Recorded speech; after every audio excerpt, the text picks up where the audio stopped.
Celtic Cross is probably the best known and most widely used spread in the world.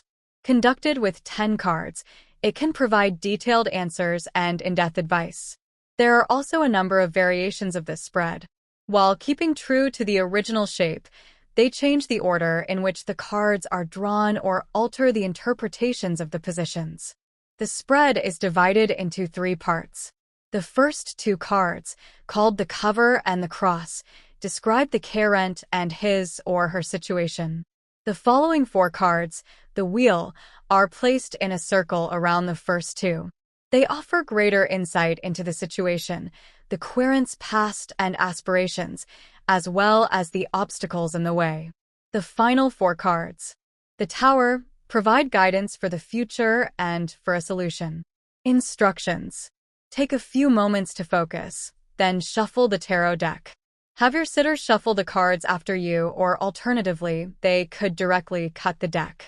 Place 10 cards face up in the layout of the Celtic Cross spread, as shown in the diagram above. Consider the cards one at a time in the order shown and interpret each arcana with the position in mind. Once you have interpreted all the cards, summarize the entire reading with a synthesis. The cover represents the nature of the querent's question. It may also symbolize the part of him or her that is used to cope with the situation. The cross. This signifies the sitter's obstacles and challenges, as well as an internal conflict or a part of him or her that is not ready to face the situation. The crown stands for the querent's goal, ideal outcome, and hopes and expectations for how the situation will develop. The foundation. The 4th card indicates the origin of the situation in either the sitter's inner or outer worlds. The past. This represents recent events related to the situation and how they have developed from a practical rather than psychological perspective. The future symbolizes near future events, which should be seen as a necessary passage or evolution, not as a final outcome. The self-attitude. This card indicates how the querent is approaching the situation and how he or she sees him or herself. The other represents how others see the querent and their relationship with him or her, how they may be helping or hindering the situation. Hopes and fears. This card describes the sitter's feelings about the situation. They can be positive, hopes, negative, fears, or harder to distinguish. Final result. The last card offers an outcome, but this future is not set in stone. It's within your sitter's power to make changes to create a better future. Synthesis. The first 6 cards provide an overview of the sitter's situation, while the final 4 offer insights into what may be affecting his or her ability to deal with it. During the synthesis, read the cards as 3 groups, the cross, the wheel, and the tower, and remember each part influences the interpretation of the others. The cross influences the wheel because the situation and the querent are at the center of past events. The wheel relates to the cross because it can explain the crossing card.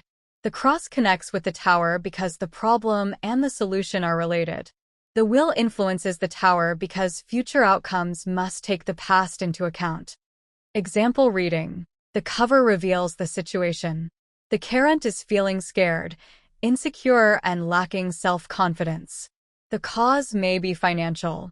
His or her fear is making it harder to find a solution. The cross presents the challenges. The sitter works hard but feels no satisfaction from his or her efforts, which are made solely to achieve a result. This means it is hard to feel motivated. Uncovering what the querent wants. He or she has a worthy goal, not motivated by selfish desires but rather care for others. Despite this, he or she receives little help in achieving their objectives. The foundations of the problem.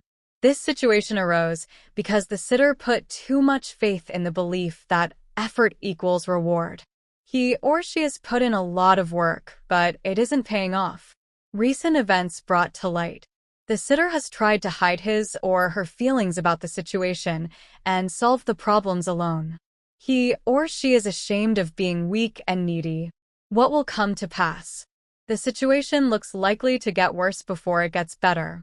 The carrot may struggle to admit vulnerability due to a lack of self-confidence. The self revealed in the hanged man. The sitter sees him or herself as a victim, feeling in limbo and unable to move on. An alternative perspective is needed to address the situation. The devil warns of others' attitudes. One additional problem is that the other people involved may end up mistrusting the carrot, and he or she could end up being used as a scapegoat. 7 Cups show mixed feelings. The sitter feels a confusion of hopes and fears. He or she would like to admit to mistakes and ask for help to ease the pressure, but is too afraid to do so. 8 Wands herald action for change. Events will suddenly turn without the carrot's effort. It will require courage to relinquish control. He or she cannot reach a solution without change. Synthesis. The carrot has taken on too much, having underestimated the challenge.